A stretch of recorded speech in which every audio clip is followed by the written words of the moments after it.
The fluorescent lights above the kitchen buzzed like angry wasps, their harsh glare making my already pounding headache worse. I pressed my palms against the cool stainless steel counter, trying to steady my breathing as the dinner rush roared around me like a violent storm.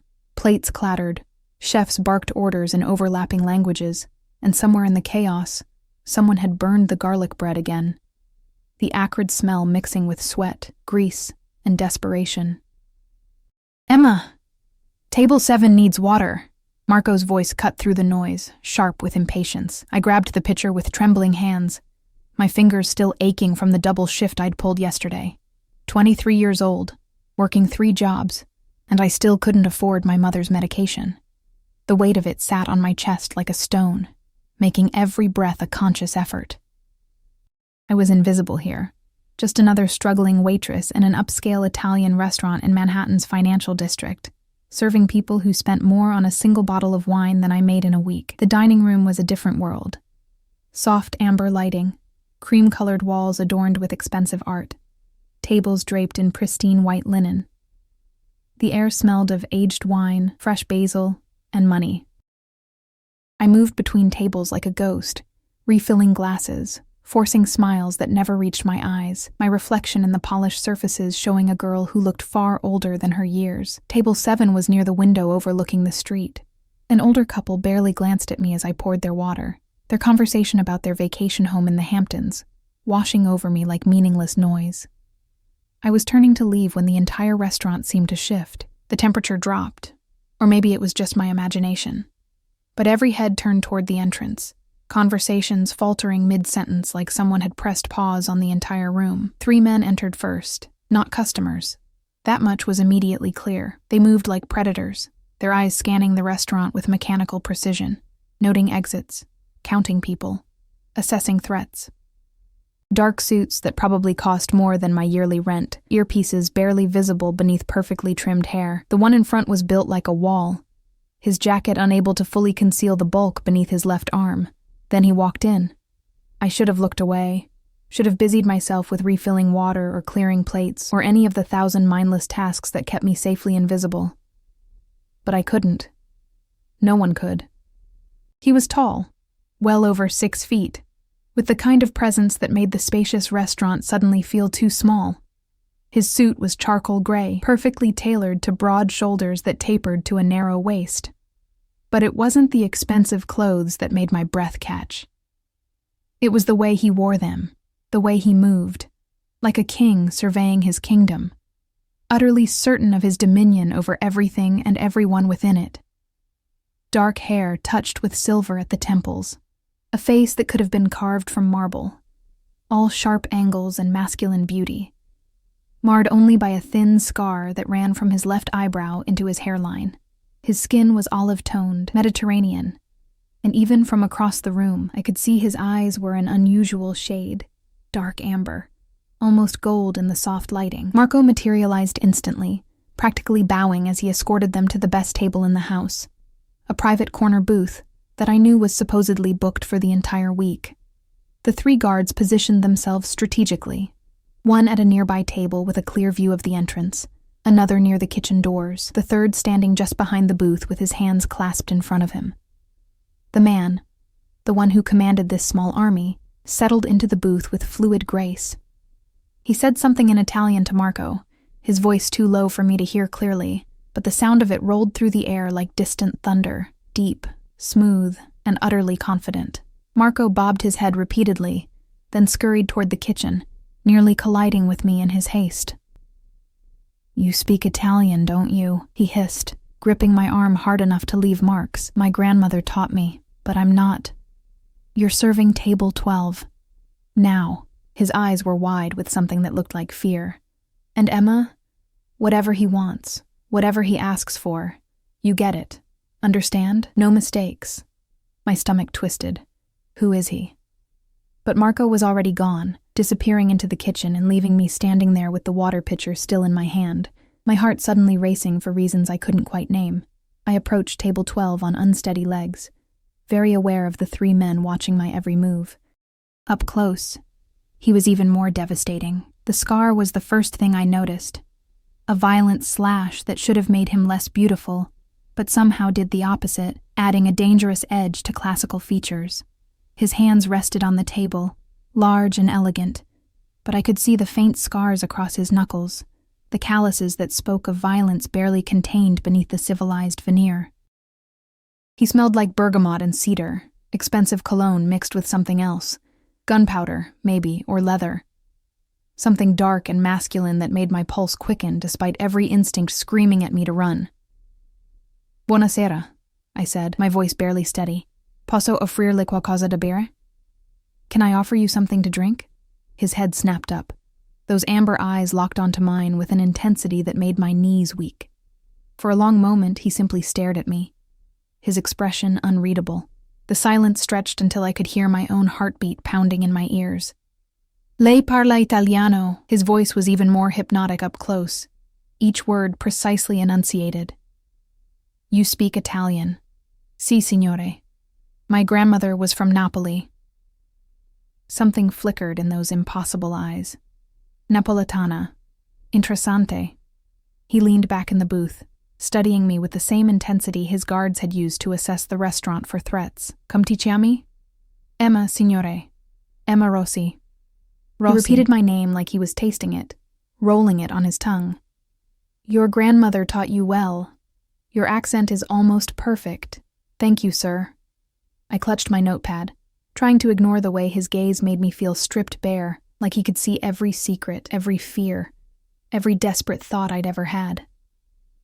"Would you like to see a menu or—" "No menu." He waved one elegant hand dismissively. "Tell the chef I want whatever he recommends. Something traditional. And bring me a bottle of the Brunello di Montalcino, the 2015 if you have it." I scribbled the order, my handwriting shaky.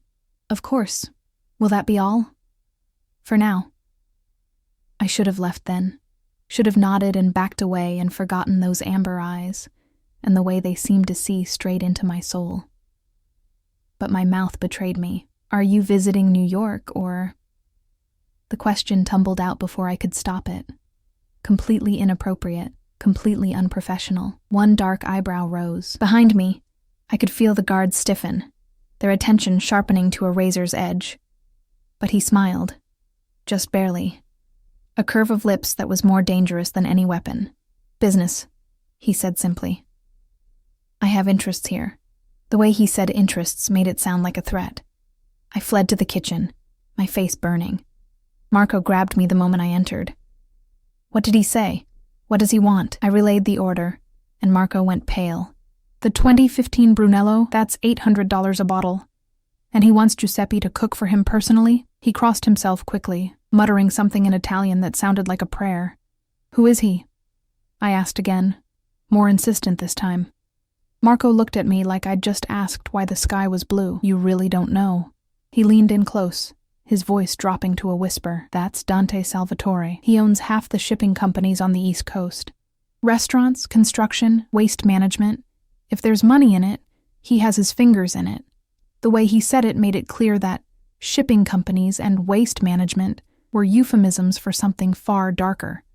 "Is he—" "Don't ask questions you don't want answers to," Marco hissed. "Just serve him, be polite, and pray he doesn't remember your face." But as I carried the wine back to table 12, as those amber eyes tracked my every movement, I had the sinking feeling that Dante Salvatore forgot nothing.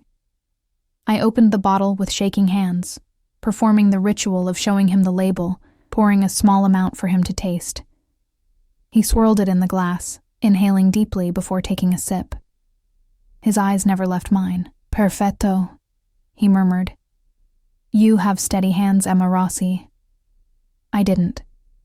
They were trembling so badly I nearly dropped the bottle as I filled his glass. But I managed to set it down on the table without spilling, which felt like a small miracle. "Your meal will be ready shortly, signore." "Dante." The command in his voice was unmistakable.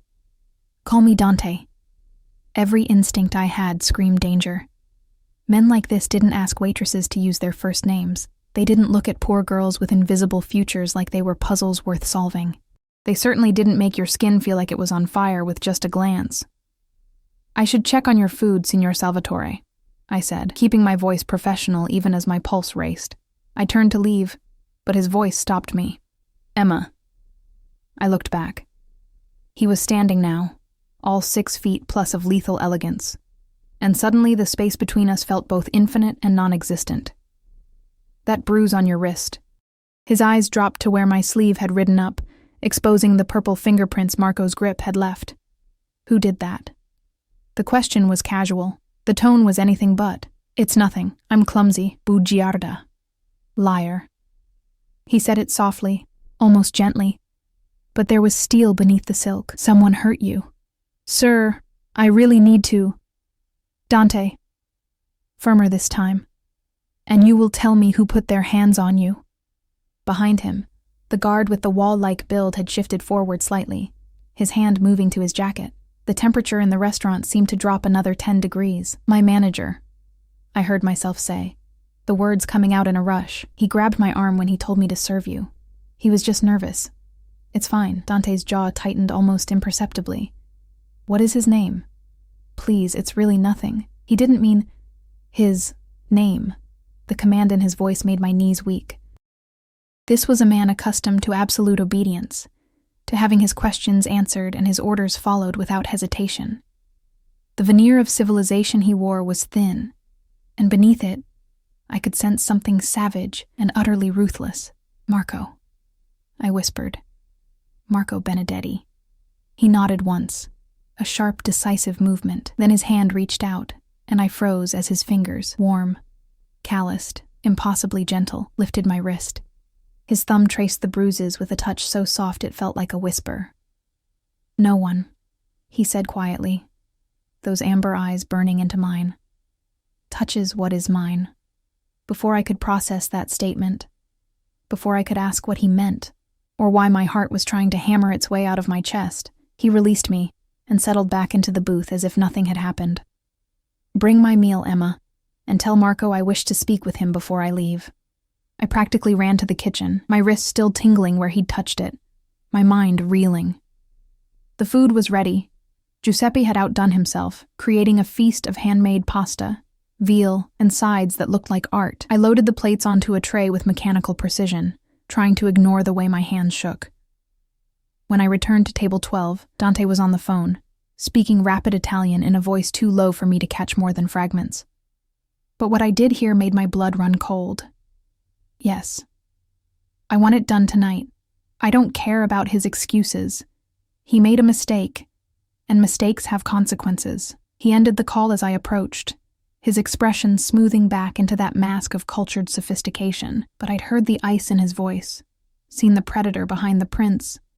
I served his meal in silence, my mind screaming at me to stay away, to keep my distance, to remember that men like Dante Salvatore were poison wrapped in silk. But when I set down the last plate and turned to leave, his hand caught my wrist again, the same one Marco had bruised. "Stay," he said. "It wasn't a request. I have other tables. They can wait." He released my wrist but gestured to the booth across from him. "Sit with me, Emma Rossi. I find I don't like eating alone." Every rational thought I had told me to refuse, to make an excuse, to run as far and as fast as I could from this beautiful, dangerous man and the darkness that clung to him like a second skin. But I sat, and as those amber eyes locked onto mine with an intensity that made breathing difficult, as that small, dangerous smile curved his lips, I realized I just made the most catastrophic mistake of my life. I just didn't know yet exactly how catastrophic it would be. The next morning, I woke with Dante Salvatore's face burned into my memory like a brand. I'd barely slept, tossing in my cramped studio apartment as sirens wailed outside, and my neighbor's television blared through paper-thin walls. Every time I closed my eyes, I saw amber eyes studying me like I was a puzzle he was determined to solve, felt a ghost of his fingers on my wrist, heard that deep voice saying words that made no sense. What is mine? I wasn't his. I wasn't anyone's. I was just a broke waitress trying to survive in a city that chewed up girls like me and spit them out without a second thought. The restaurant didn't open until 4, but I had my morning shift at the coffee shop in Hell's Kitchen, followed by 3 hours of data entry for a company I'd never even seen the inside of, everything done remotely from my laptop at the public library. I stumbled through my tiny bathroom, splashing cold water on my face because the hot water heater had died again, and stared at my reflection in the cracked mirror. Dark circles under green eyes. Pale skin stretched too tight over sharp cheekbones. My grandmother's Italian coloring had skipped me entirely. I'd inherited my Irish mother's fair complexion and my absent father's eyes. I looked exhausted, haunted. The bruises on my wrist had darkened overnight. 5 perfect fingerprints in varying shades of purple and yellow. I pulled on my coffee shop uniform. Black pants, white shirt, green apron, and was halfway out the door when my phone buzzed. Unknown number. A car will collect you at 3:30 p.m. to bring you to work. Don't be late. D. My heart stopped, then started again. Racing like a frightened rabbit, I stared at the message, reading it 3 times, 4, trying to make sense of it. How did he have my number? Why would he send a car? What did he want? I typed and deleted 5 different responses before settling on. That's not necessary. I can take the subway. The response came within seconds. The subway is beneath you. 3:30. Don't make me wait, Emma. My hands shook as I shoved the phone in my pocket. This was insane. I should block the number. Should tell Marco I couldn't work tonight. But I needed the money. My mother's medication cost $1,200 a month, and insurance covered barely half. The coffee shop paid minimum wage, the data entry gig even less. The restaurant was the only place I made decent tips, and missing a Friday night shift would cost me hundreds of dollars I couldn't afford to lose. I told myself that's why I didn't cancel. Why I went through my day in a fog, spilling coffee and making mistakes on spreadsheets, counting down the hours until 3:30 with a mixture of dread and something else I refused to name. At 3:15, I stood outside my building in my work clothes. Black dress, comfortable shoes, hair pulled back in a neat bun. The street was busy with afternoon traffic, hot dog vendors and tourists studying their phones. Normal. Safe. Everything Dante Salvatore wasn't. At exactly 3:30, a black Mercedes SUV with tinted windows pulled up to the curb. The rear door opened from the inside. I should have run. Should have ducked into the subway entrance half a block away and disappeared into the underground maze where expensive cars and dangerous men couldn't follow. Instead, I got in. The interior smelled like leather and cedar. His scent. The man in the driver's seat was one of the guards from last night, the one who'd stood near the kitchen. He didn't speak, didn't look at me, just pulled smoothly into traffic. We didn't head toward the restaurant. My stomach dropped as the SUV navigated through Manhattan, heading uptown instead of downtown. The buildings getting progressively taller and more expensive. We stopped in front of a glass tower in Midtown, the kind of building with a doorman in a uniform and a lobby that looked like a 5-star hotel. "Wait here," the guard said, the first words he'd spoken. He climbed out, opened my door, and gestured for me to follow. "I don't understand. The restaurant is... Mr. Salvatore wants to see you first." Panic clawed at my throat. "I need to work. I can't..." "You'll work. After." His hand settled on my lower back, not pushing, but making it clear that refusing wasn't an option. The lobby was all marble and gold, with a massive chandelier that probably cost more than my entire building. The doorman nodded to my escort like he recognized him. Like dangerous men in expensive suits were routine visitors. We rode the elevator in silence, numbers climbing higher and higher until we reached the top floor. The doors opened directly into a penthouse apartment. I'd seen luxury before, served it, cleaned it, existed on its periphery like a ghost. But this was different. Floor-to-ceiling windows offered a panoramic view of Manhattan, the city sprawling beneath us like Dante's personal kingdom. The furniture was modern and expensive, all clean lines and neutral colors. Art that I suspected was original hung on the walls. Everything was pristine, perfect, cold. Except for the man standing by the windows, silhouetted against the afternoon sun. He turned as I entered, and the breath left my lungs. He wore dark slacks and a white shirt with the sleeves rolled up, exposing muscular forearms. No tie, top 2 buttons undone, showing a triangle of tanned skin.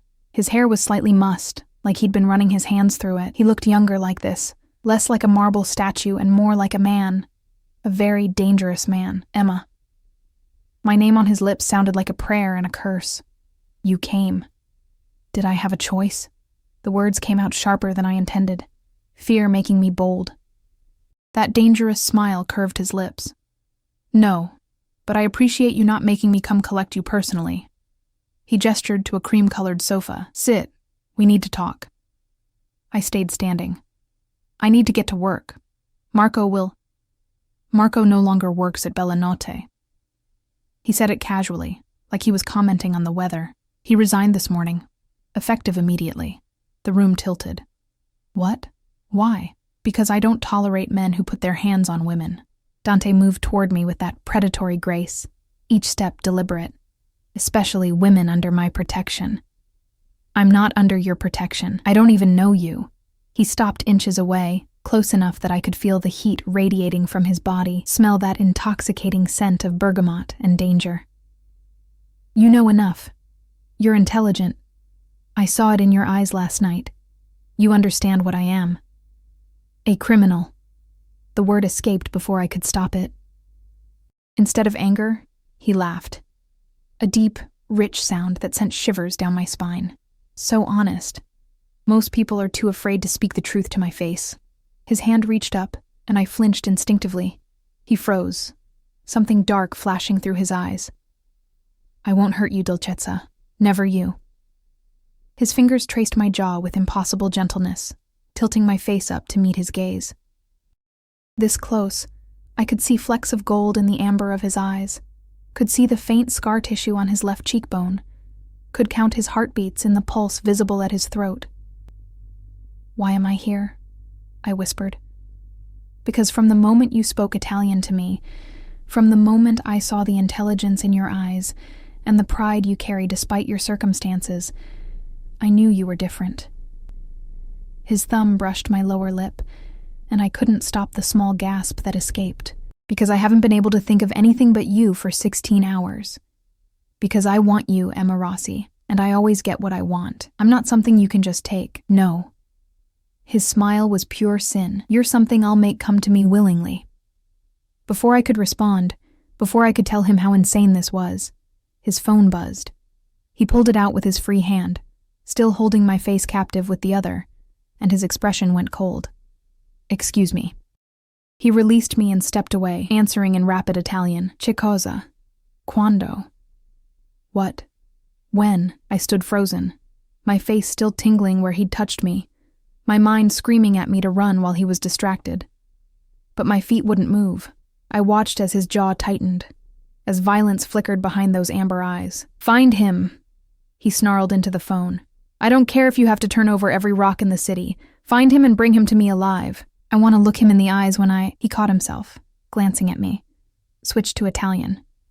Voglio che soffra. Lentamente. I want him to suffer. Slowly. He ended the call and turned back to me, his expression smoothing back into that cultured mask. But I'd seen beneath it now. I'd seen the monster. Business. He said simply. Nothing for you to worry about. Who are you looking for? I don't know why I asked. Didn't want to know, really. But the words came anyway. His eyes narrowed. Your Italian is better than you claimed. Not a question. An accusation. Heat crept up my neck. I understood some of it, clearly. He moved to a bar cart, poured amber liquid into a crystal glass. The man I'm looking for stole from me. A significant amount of money and something far more valuable. Trust. In my world, that betrayal has only one ending. Death. I said it flatly, all the air leaving my lungs. He took a slow sip of his drink, his eyes never leaving mine. You say it like you disapprove. I do. Even though this man's theft has consequences that ripple outward, even though his actions might have cost innocent people their livelihoods, their safety, he set down the glass. The world isn't black and white, Emma. It's 1,000 shades of gray, and men like me exist in the darkest ones to keep the lighter ones safe. That's a convenient justification for murder. Instead of anger, he looked almost pleased. There's that fire, that spine of steel hiding inside your fragile exterior. He closed the distance between us again. Do you want to know the truth? The real reason you're here? Yes. The man I'm looking for is named Vincent Caruso. 3 months ago, he embezzled $2 million from one of my businesses. But more importantly, He was sleeping with a woman, got her pregnant, promised her marriage, the whole fairy tale. His voice went cold. Then he disappeared with my money and left her alone, scared, carrying his child. My breath caught. Why do you care about her? Because she came to me begging for help finding him. Because she's 22 years old and terrified and has no one else to turn to. His hand cupped my cheek again, forcing me to look at him. Because I don't tolerate men who abandon women they've sworn to protect. There was something in his voice, something raw and painful beneath the ice. A story there. A wound that hadn't healed. Where is she now? The pregnant woman? Safe. In one of my properties with around-the-clock security. When I find Vincent, he'll pay for what he stole. Both the money and her trust. His thumb stroked my cheekbone. Do you still think I'm a monster, Dolcezza? I should have said yes. Should have pushed him away and demanded he take me to work or let me leave. But the way he looked at me, the gentleness in his touch that contrasted so violently with the darkness in his words, made my answer stick in my throat. I think you're dangerous, I whispered instead. I am. Especially to you. He leaned closer, his lips nearly brushing my ear. Because I'm going to make you need me, Emma. I'm going to become as essential to you as breathing. And then you'll understand that there's no escape from this, from me, from what we're going to become to each other. You're insane. But my voice shook, and we both knew it wasn't entirely from fear. Perhaps. He pulled back, and I immediately felt the loss of his heat. But let me make you an offer. Work for me. What? I need a translator. Someone I can trust in meetings with my Italian associates. Someone who understands both languages. Both cultures. He named a monthly salary that made my knees weak.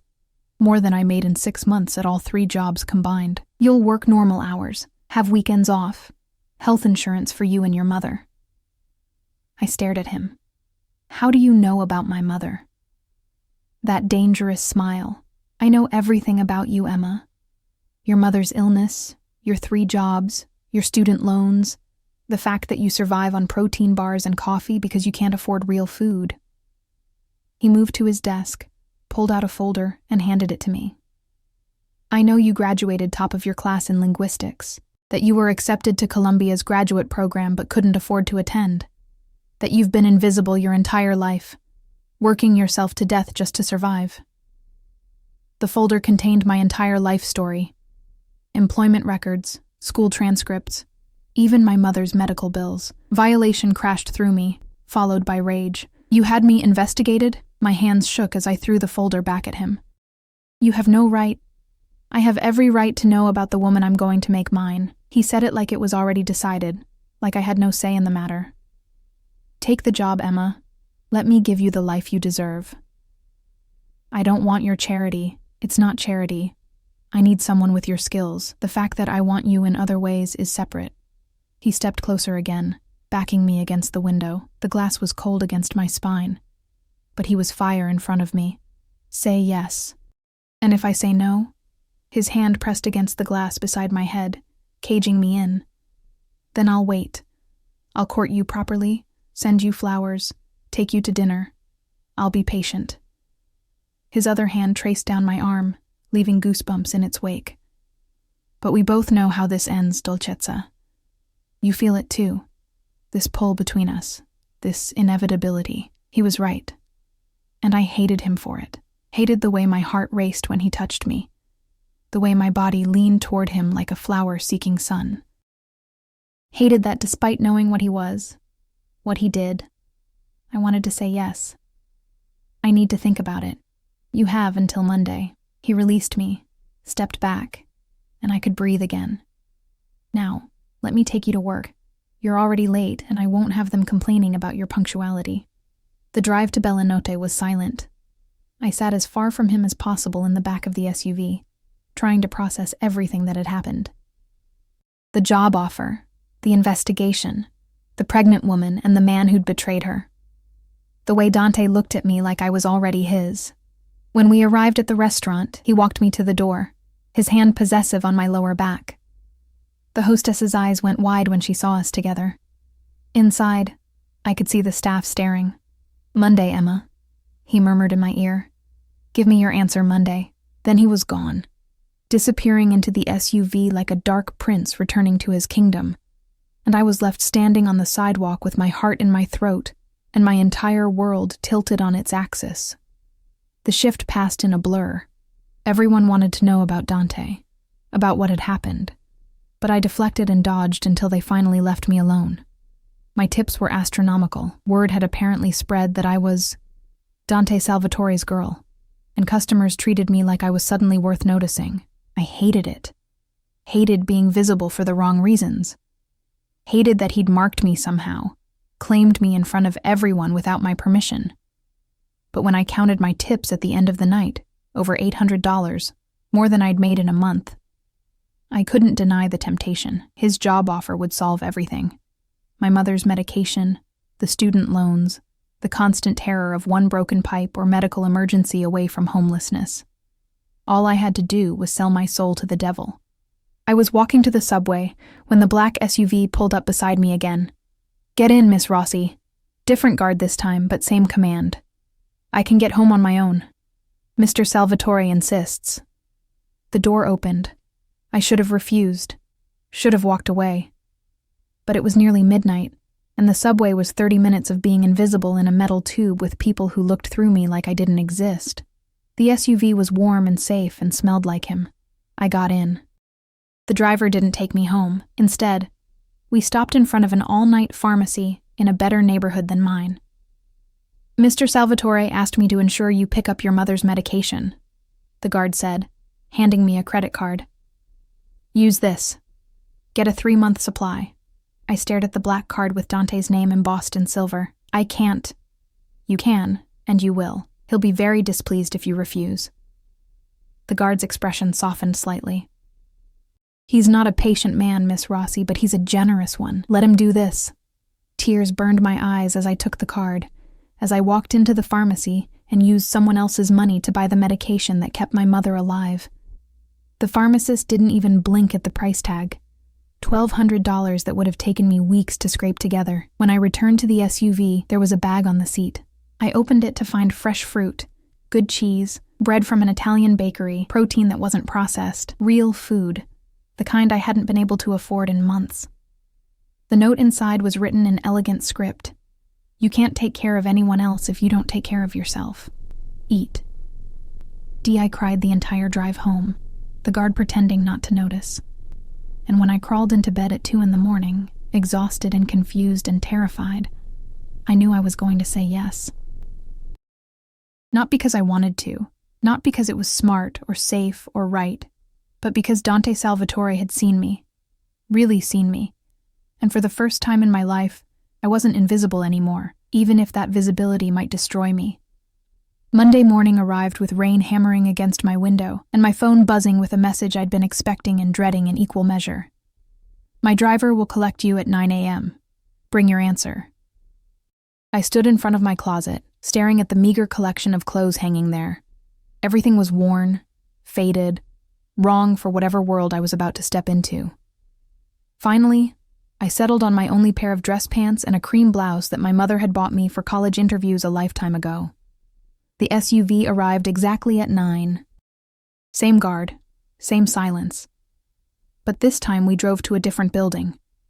A renovated warehouse in Tribeca with his company's name discreetly displayed on a bronze plaque, Salvatore Imports. Inside was nothing like the cold penthouse. This was a working office, people moving with purpose, phones ringing, the smell of coffee and paper. But the moment I entered with my escort, everything stopped. Heads turned. Conversations died. They looked at me like I was a creature from another world, and perhaps I was. The guard led me to an elevator that required a key card, took me to the top floor. The doors opened into a reception area, where an elegant woman in her 50s sat behind a mahogany desk. Miss Rossi, she said with a warm smile that didn't quite reach her eyes. Mr. Salvatore is expecting you. Please, go right in.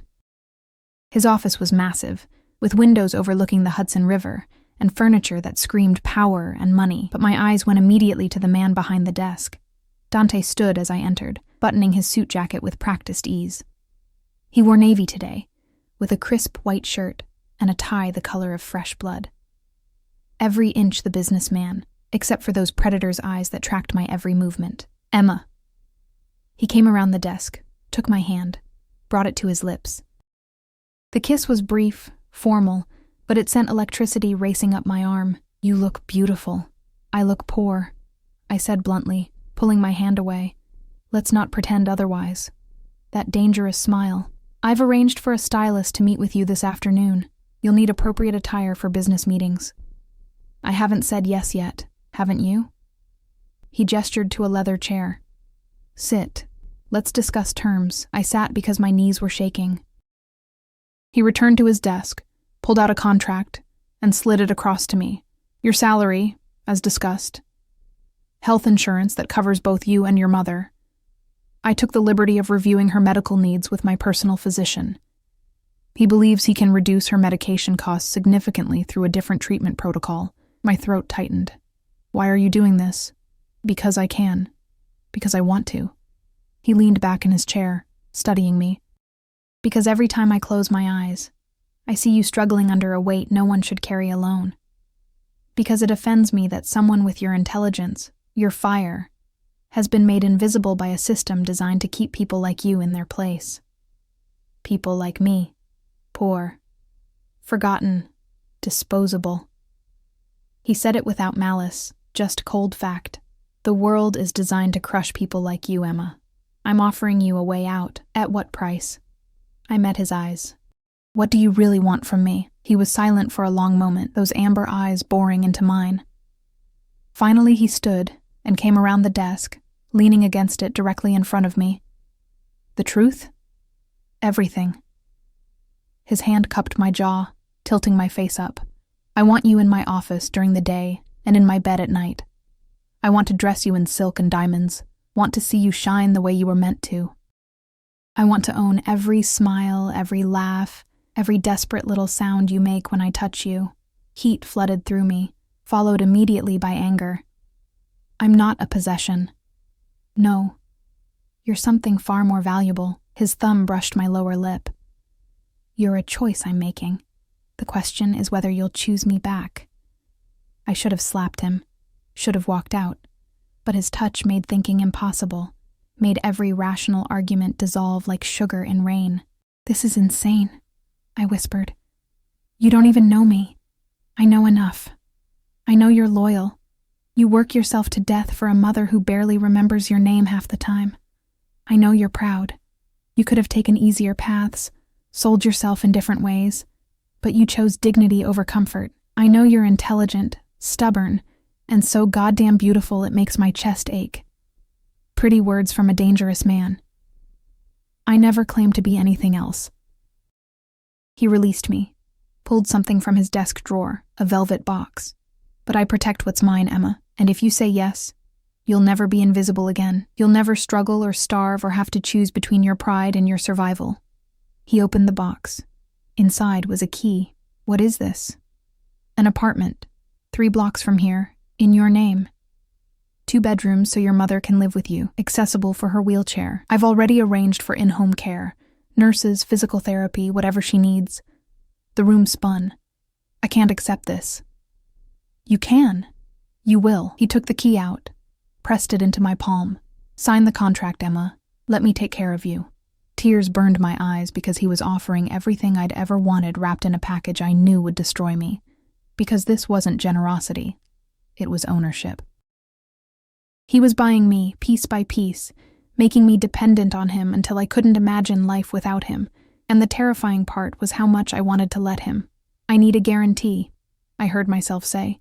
I'll work for you, but nothing else. You don't own me, Dante. Not my body, not my choices, just my skills as a translator. Something dark flickered in his eyes. For now? Forever. Those are my terms. He was silent for so long I thought he'd refuse. Then he reached for the contract, pulled out a pen, and added a handwritten clause. Employee maintains full autonomy over personal decisions. This contract covers professional services only. He signed it with a flourish, then handed me the pen.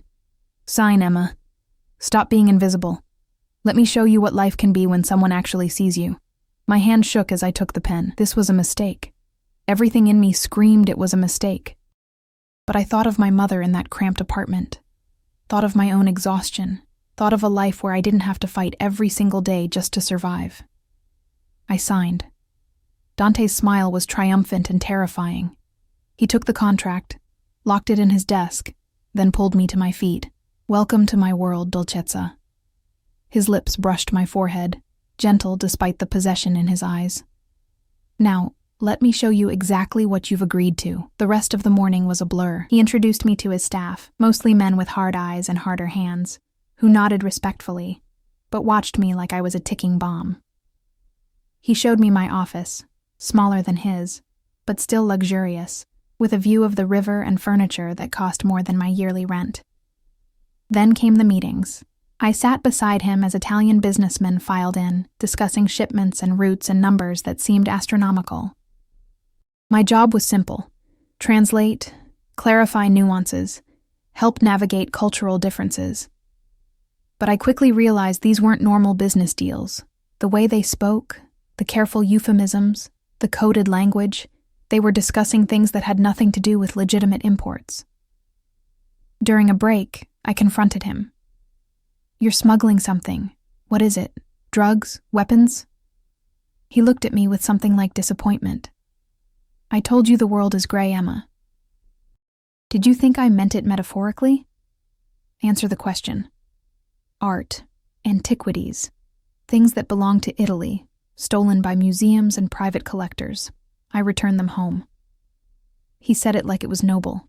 And yes, sometimes I facilitate other shipments. But never drugs. Never anything that harms innocence. I have lines I don't cross. That's still illegal. So is letting people die because they can't afford medication. So is a system that keeps brilliant women serving coffee while mediocre men run companies into the ground.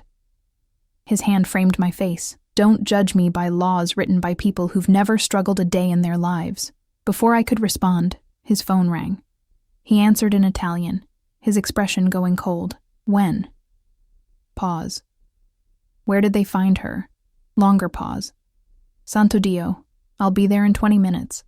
He ended the call, his jaw tight with rage. "What happened?" "Vincent's girlfriend. The pregnant woman I told you about. She's in the hospital. Someone attacked her." My blood ran cold. "Is she okay?" "She will be. But the baby..." He didn't finish, just grabbed his jacket. "Come with me." "Why?" "Because she's terrified and alone, and she'll need another woman there." His eyes met mine. "And because I want you to see exactly why I do what I do." The hospital was in Brooklyn, a clean but tired-looking building that served the neighborhood's working poor. Dante's arrival caused a stir. Nurses straightened. Doctors appeared. And suddenly the pregnant woman was in a private room with round-the-clock security. Her name was Sophia. She was barely 22, with dark hair and terrified eyes, her arm in a sling and bruises covering her face. "Dante," she sobbed when she saw him. "They said the baby might not..." He sat on the edge of her bed, took her hand with surprising gentleness. "Shh. The doctors are doing everything they can. Tell me what happened." Between sobs, the story came out. 2 men had grabbed her outside her building, demanding to know where Vincent was. When she couldn't tell them, they'd beaten her and left her in the alley. Dante's face could have been carved from stone. "Did you recognize them?" "No. But one of them, he had a tattoo. A snake. On his neck." Something flickered in Dante's eyes. Recognition. Rage. "Rest now. Emma will stay with you." He stood, gestured for me to follow him into the hallway. "I know who sent them," he said quietly. "A rival who's been trying to move into my territory. He must have found out about Sophia, thought he could use her to get to Vincent or to me." "What are you going to do?" The look he gave me was pure predator. "What I always do to people who hurt women under my protection. I'm going to make them wish they'd never been born." He left me there with Sophia, with 2 guards outside the door, and disappeared into the rainy afternoon like an avenging angel. I stayed with Sophia for hours, holding her hand through contractions the doctors were trying to stop, listening to her sob about Vincent and the promises he'd made. And I understood, finally, why Dante was so obsessed with finding him.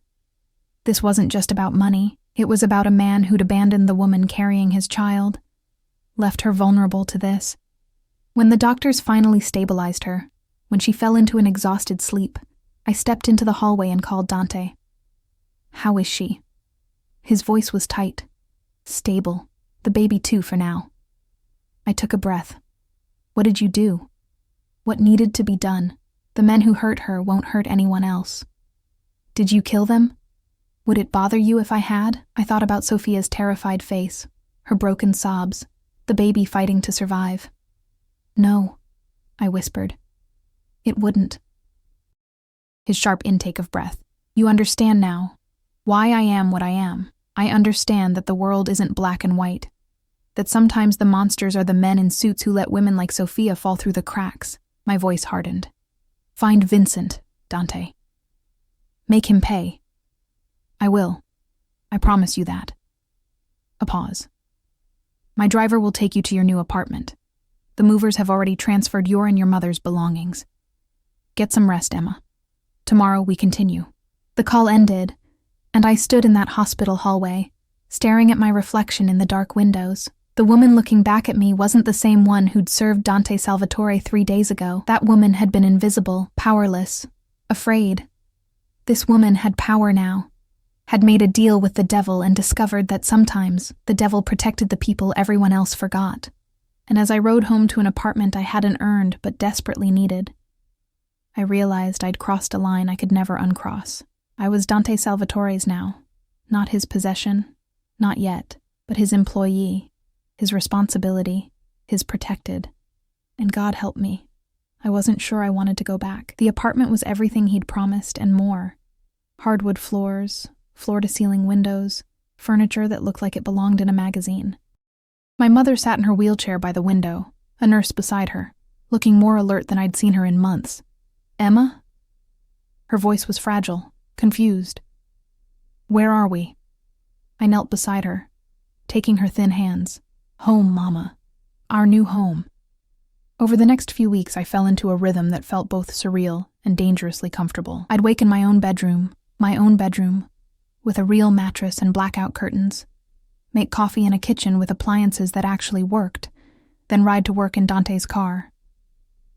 The office became familiar. I learned the names of his men: Marco the enforcer, Alessandro the accountant, Giuseppe who handled logistics. I sat in meetings and translated conversations about art shipments and territory disputes, carefully not thinking too hard about what it all meant. And Dante? Dante was everywhere. He'd appear in my office doorway with espresso from the cafe he knew I liked. He'd brush past me in the hallway, his hand lingering on my lower back. He'd call me into his office for consultations that felt more like excuses to be near me. But true to the contract, he never pushed, never demanded more than I'd agreed to give. It was driving me insane. "You're playing with fire," my mother said one evening, during one of her lucid moments. She was having more of those now, thanks to the new treatment Dante's doctor had prescribed. "Men like him don't let go once they decide they want something. I'm just his employee." Her laugh was bitter. "Keep telling yourself that, baby girl. But I see how you come home, how you smile at your phone when he texts, how you dress more carefully now, do your makeup even though you claim it's just professional." She was right, and I hated it.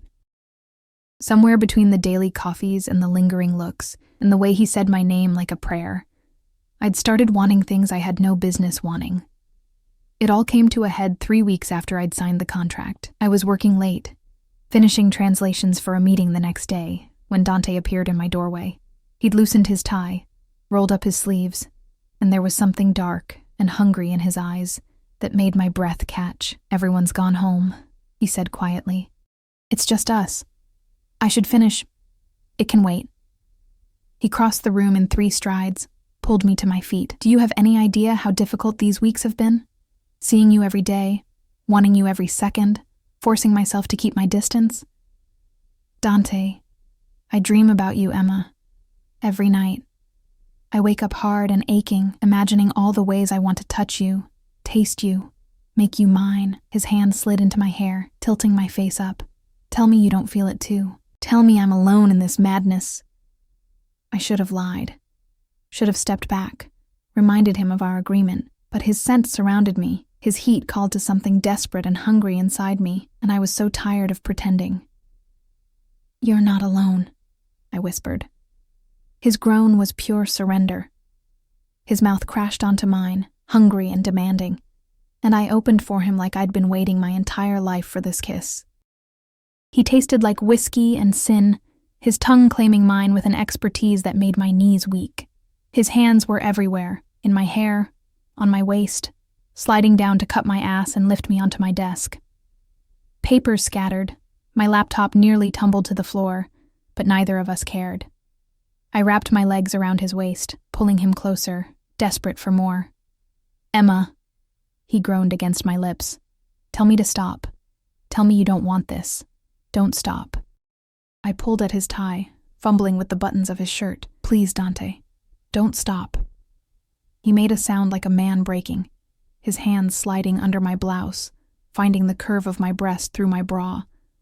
I arched into his touch, gasping, and he swallowed the sound with another devastating kiss. His phone rang. We both froze. He pulled back slightly, his breathing ragged, conflict clear in his eyes. "Ignore it," I begged, pulling him back. But it rang again, and again.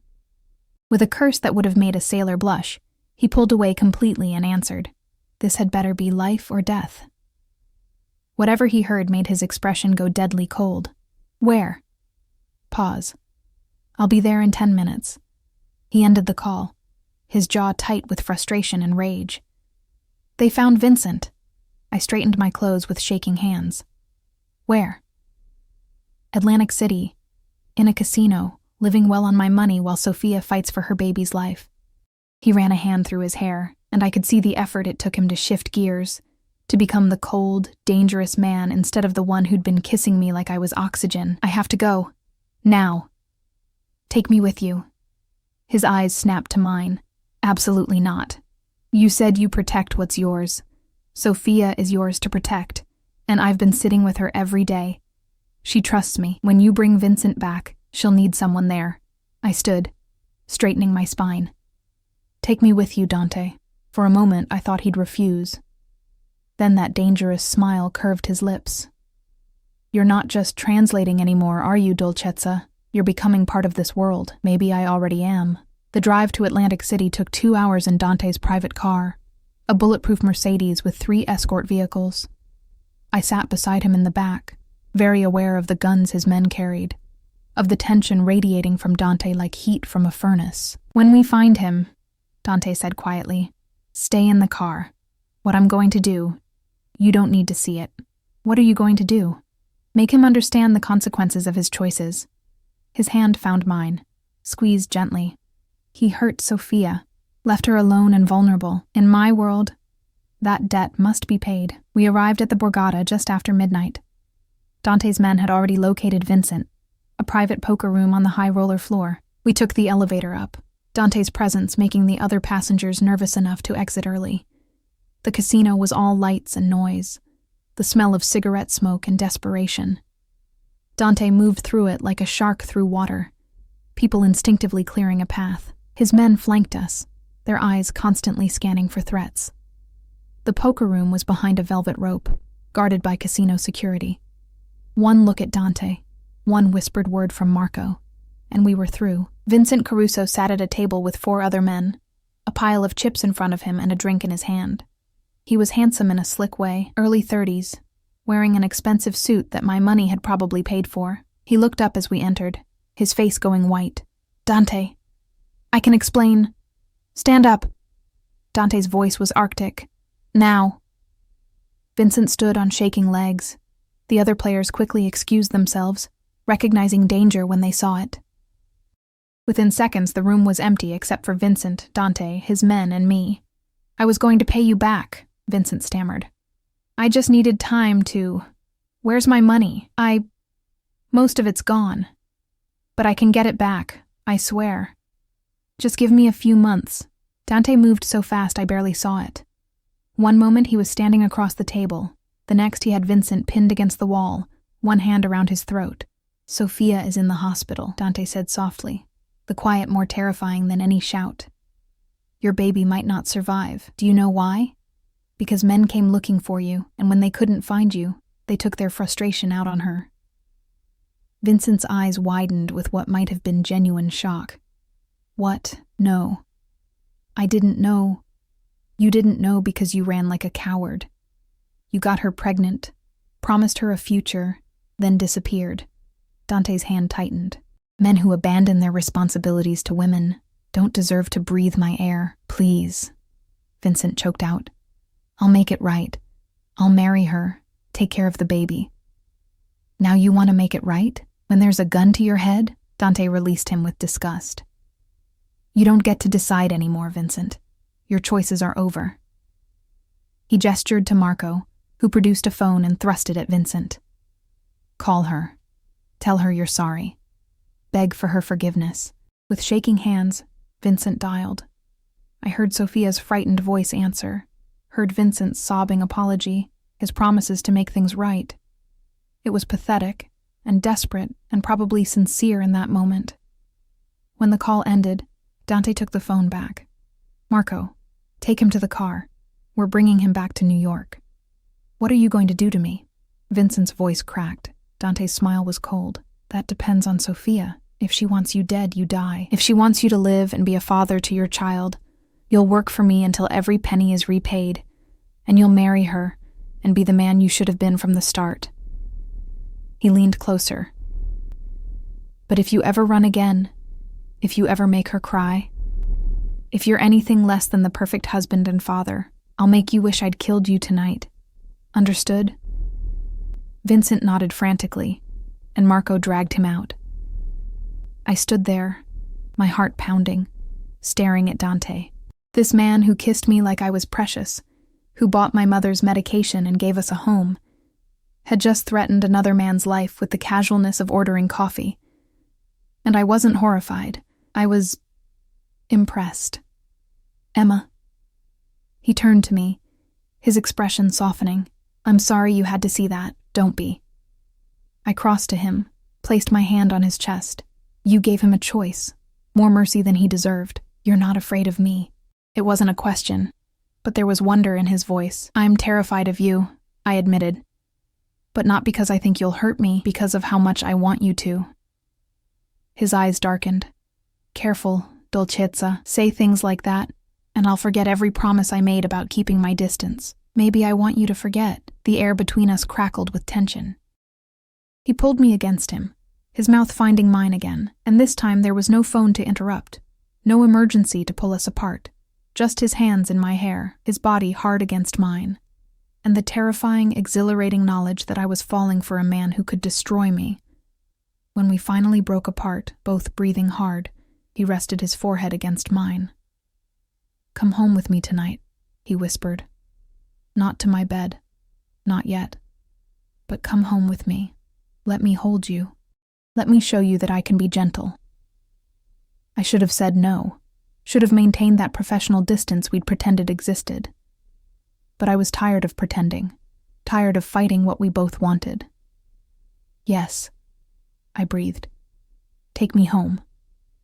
And as we left the casino, his arm around my waist and his men clearing the path, I realized I'd crossed another line. This wasn't just about survival anymore, or money, or escaping invisibility. This was about wanting Dante Salvatore with every fiber of my being, despite, or maybe because of, the darkness that lived inside him. And God help me, I didn't want to go back. Dante's penthouse felt different this time, less like a cold display of wealth, and more like a sanctuary. He poured us both wine, then led me to the massive windows overlooking Manhattan's glittering lights. I bought this place 5 years ago, he said quietly, standing behind me, not touching but close enough that I could feel his heat. After my father died and I took over the family business, everyone said I should live in the mansion in Brooklyn where I grew up, but I couldn't. Too many ghosts. What kind of ghosts? His hand settled on my shoulder, gentle. My father was a hard man, brilliant, ruthless, respected. But he loved my mother with an intensity that bordered on obsession. When she died giving birth to my sister, who died with her, something in him broke. His voice went rough. He became cruel, paranoid. He saw betrayal everywhere, trusted no one. By the end, even I couldn't reach him. I turned to face him, saw the pain etched in those amber eyes. Is that why you care so much about Vincent and Sophia? Because of what happened to your mother, partially. He cupped my face, his thumb stroking my cheekbone. My mother was alone when she went into labor. My father was handling a business emergency, some rival who'd disrespected him. By the time he got to the hospital, she was already gone. His jaw tightened. He spent the rest of his life regretting that he chose revenge over her. I swore I'd never make that mistake. You're not like him, Dante, aren't I? I'm obsessive, possessive. I see something I want and I take it, consequences be damned. His other hand slid into my hair. I've been trying to be patient with you, trying to let you come to me willingly. But every day is torture, Emma. Every smile you give me, every time you say my name, I want to lock you away where no one else can see you, touch you, have you. His words should have terrified me. Instead, they sent heat pooling low in my belly. Then why don't you? Because you're not a possession to be locked away. You're a woman who deserves to choose. His forehead touched mine. So I'm asking you to choose, Dolcezza, not as my employee, not because I've given you things you needed, but because you want this, want me, as much as I want you. My heart pounded so hard I was certain he could hear it. I'm scared. Of me? Of this? Of how you make me feel? Of losing myself in you and never finding my way back? I gripped his shirt, anchoring myself. I've been invisible my whole life, Dante. And now you see me so clearly, it's like standing naked in the sun. What happens when you get bored, when the novelty wears off and you move on to the next woman who catches your eye? His laugh was dark and utterly humorless. You think I could get bored? Emma, I've had beautiful women throw themselves at me my entire adult life. Models, actresses, socialites who could give me everything but a challenge. You know what they all had in common? He tilted my face up, forcing me to meet his eyes. None of them made me feel anything. None of them saw past the money and power to the man underneath. None of them challenged me, stood up to me, called me a criminal to my face with fire in their eyes. I did do that, I admitted with a shaky laugh. You did. And I've been half in love with you since that moment. His thumb traced my lower lip. I'm not a good man, Emma. I've done terrible things. I'll do terrible things again, but I swear to you on my mother's grave that I will never hurt you, never betray you, never make you regret choosing me. Tears stung my eyes. Promise me something else, anything. Promise you won't make me invisible again. That even when the passion fades, even when we've been together so long we know each other's every thought, you'll still see me, really see me. His kiss was tender, reverent, nothing like the desperate claiming from earlier. When he pulled back, his eyes were blazing with something that looked like devotion. I promise that every day for the rest of your life, you'll wake up knowing you're the most important person in my world, that I'll spend every moment proving that you're not just seen, you're treasured. His hands framed my face. Now stop being afraid and let me love you the way you deserve. This kiss was different, slower, deeper, a claiming that wasn't about possession but about connection. I melted into him, letting him lead, trusting him despite every reason I had not to. He lifted me easily, carried me to his bedroom, a space I'd never seen, all dark colors and masculine elegance. The bed was enormous, and he laid me on it with such care I might have been made of glass. Tell me if you want to stop, he murmured against my lips as his hands found the buttons of my blouse. Anytime, for any reason. Your choice, Emma. Always your choice. But I didn't want to stop. I helped him undress me, then explored the planes of his body as he shed his own clothes, revealing golden skin marked with scars that told stories of violence survived. He was beautiful and brutal and utterly focused on me, his hands and mouth worshipping every inch of skin he uncovered. When he finally settled between my thighs, when he whispered my name like a prayer and made us one, it felt like coming home to a place I'd never known existed. He moved with controlled power, each thrust deliberate, watching my face for every reaction, adjusting to give me exactly what I needed. Look at me, he commanded when I tried to close my eyes, overwhelmed by sensation. I want to see you, all of you. So I looked, and what I saw in his eyes as we moved together took my breath away. Not just desire, though there was plenty of that, but tenderness, devotion, something that looked dangerously like love. When we finally shattered together, his name on my lips and mine on his, it felt like a promise, a claiming that went both ways. Afterward, he held me against his chest, his heartbeat steady beneath my ear, his fingers tracing lazy patterns on my bare shoulder. "Move in with me," he said quietly. "Bring your mother, bring the nurses. I have 10 bedrooms in this place, and I rattle around like a ghost. Fill it with life, Emma. Fill it with you. That's moving fast. I'm 42 years old. I've waited my entire life for you. I don't want to waste another day." He tilted my chin up. "But if you need time, I'll wait. I'm patient when it matters." I thought about my new apartment, beautiful but lonely, thought about waking up in his arms every morning, falling asleep to the sound of his breathing every night, thought about building a life with this complicated, dangerous, devoted man. "Ask me again in a month," I said finally. "Let's do this right. Date me. Court me. Let me be sure." His smile was pure sunshine, transforming his face. "A month. I can be patient for a month." He kissed my forehead.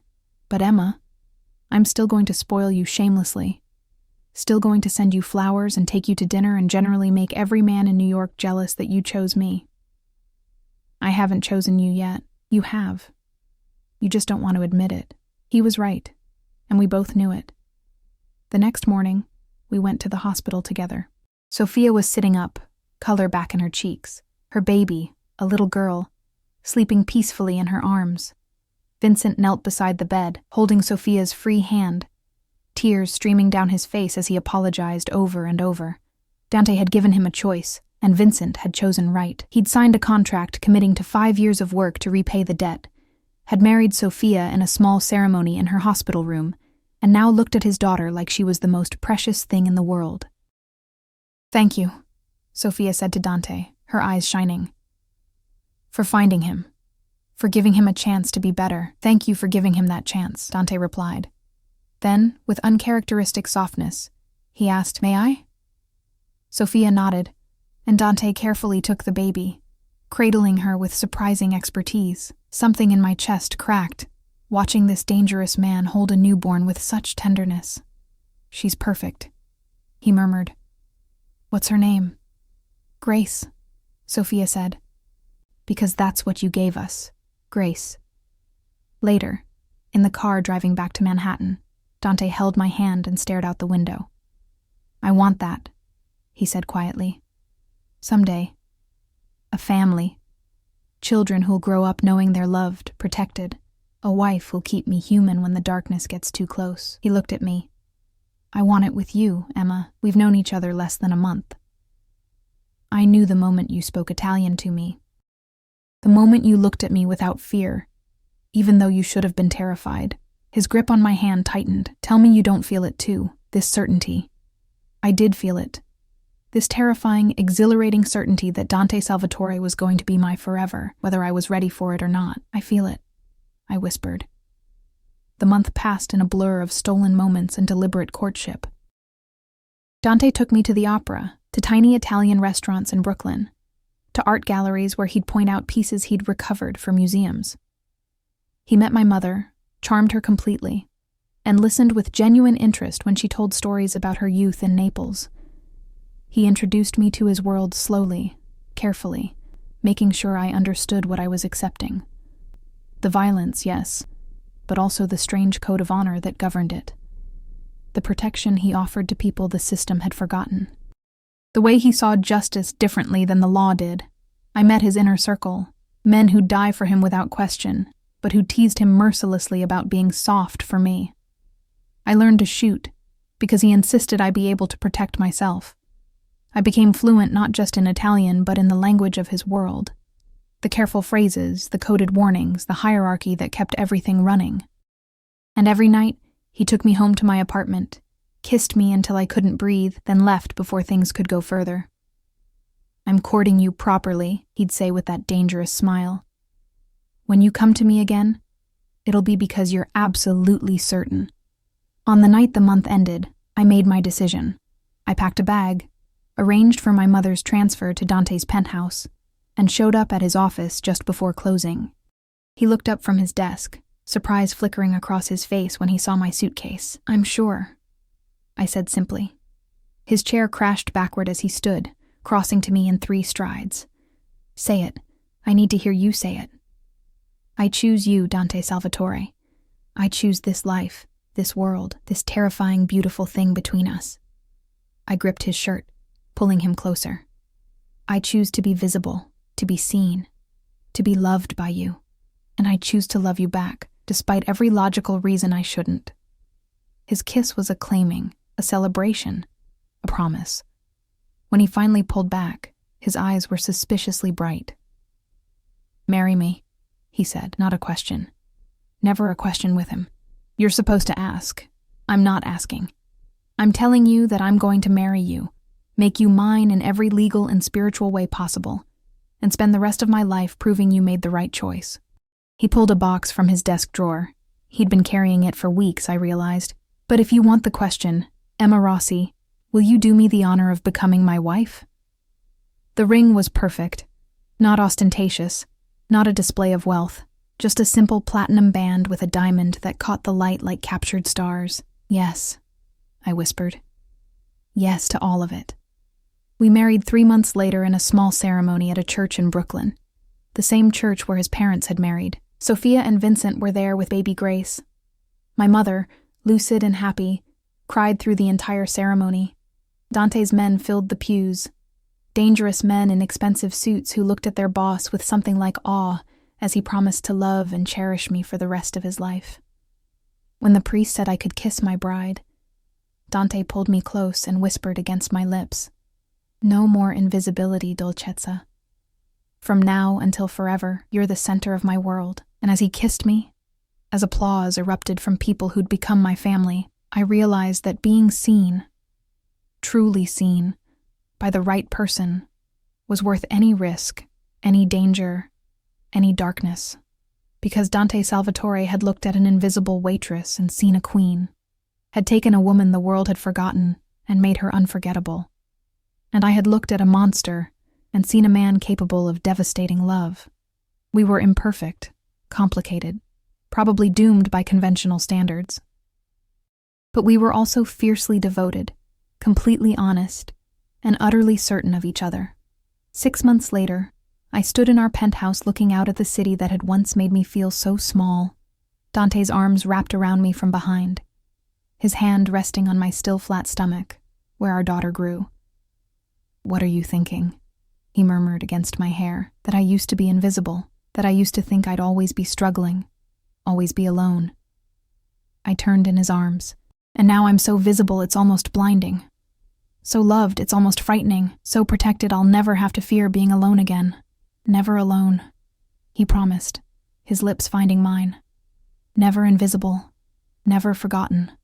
For as long as I breathe, you'll be seen, treasured, loved, and he kept that promise, every single day for the rest of our lives. The waitress who'd served an Italian Mafia boss and accidentally uncovered shocking truths had become the woman who'd tamed him, who'd made him human again, who'd chosen to love a monster and found a man instead. And in the end, that was the most shocking truth of all.